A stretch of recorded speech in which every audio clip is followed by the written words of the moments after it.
কোটা সংস্কার আন্দোলন আর সহিংসতার জেরে অস্থির ডলারের বাজার।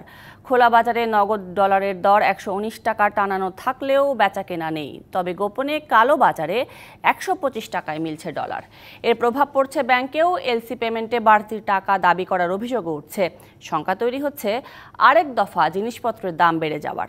বিশ্লেষকরা বলছেন, কেবল নজরদারি নয়, সংকট সমাধানে যে করেই হোক সরবরাহ বাড়াতে হবে ডলারের। রাজধানীর গুলশানের মানি এক্সচেঞ্জগুলোতে নগদ ডলারের দর টাঙানো আছে 118 টাকা ক্রয় আর 119 টাকা বিক্রয়। তবে বাস্তবতা হলো এ দামে মিলছে না ডলার। সারাদিন পেরিয়েও 118 টাকায় নগদ ডলার কিনতে পারছে না মানি এক্সচেঞ্জগুলো। বাজার অস্থিরতার কারণে ডলার রেটটা নাকি অনেক বাড়তি আছে, তো ওই হিসাবে আমরা ডলার এই রেটে কিনতে পারতেছি না। 10টা বাজে দোকান খুলছি, দেখতেই পারতেছেন পরিস্থিতি, একজন কাস্টমার আসে নাই। খোলা বাজারে যে কোনো একটা ক্রাইসিস অবশ্যই আছে। আমরা যতই কাস্টমারে যদি বলি আমাদের যেই রেটে আমরা কিনি এই রেটে দেন, তাও তারা এটা দেয় না। প্রকাশ্যে না মিললেও কালো বাজারে ডলার পাওয়া যাচ্ছে চাহিদা মতোই। তবে সেজন্য প্রতি ডলার গুনতে হবে 125 টাকার বেশি দরে।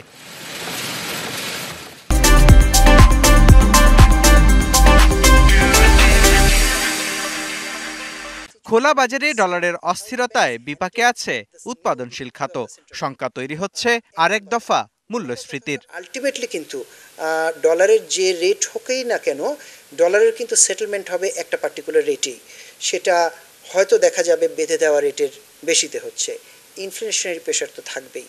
ইকোনমি যদি কিছুটা নাজুকও থেকে থাকতো, তার থেকে আরও ডেফিনেটলি বেশি নাজুক হয়েছে, এ ব্যাপারে অস্বীকার করার কোনো সুযোগ নেই। এতে করে মানুষের বাইং পাওয়ারের উপরেও কিন্তু একটা এফেক্ট আসবে।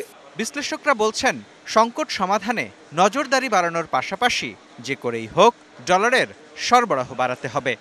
যখন দেখে যে ব্যাংকের রেমিটেন্স কম আসছে, রিকোয়ার্ডের তুলনায় ডিমান্ডের তুলনায় যখন আমার সাপ্লাই কম আসছে, তখন bank becomes desperate to collect remittance. খোলাবাজারে যারা ব্যবসা করে তারাও দেখে ব্যাংক ইজ ইন ট্রাবল, সুতরাং তারা দামটা বাড়িয়ে দেয়। ক্যাশ ফ্লো অবশ্যই বাড়াতে হবে, যেভাবেই হোক আমরা যদি বাড়াতে পারি ডেফিনেটলি দাম কমে আসবে। পাশাপাশি যত দ্রুত সম্ভব রাজনৈতিক সংকট কাটিয়ে প্রবাসী আয় বা রেমিটেন্স প্রবাহ স্বাভাবিক অবস্থায় আনার উদ্যোগ নেয়ার তাগিদও দিলেন এই সাবেক ব্যাংকার। বাইরেও একই স্লোগান চলছে, ডলার পাঠাবো না। মুস্তফা মাহবুব, ডিবিসি নিউজ, ঢাকা।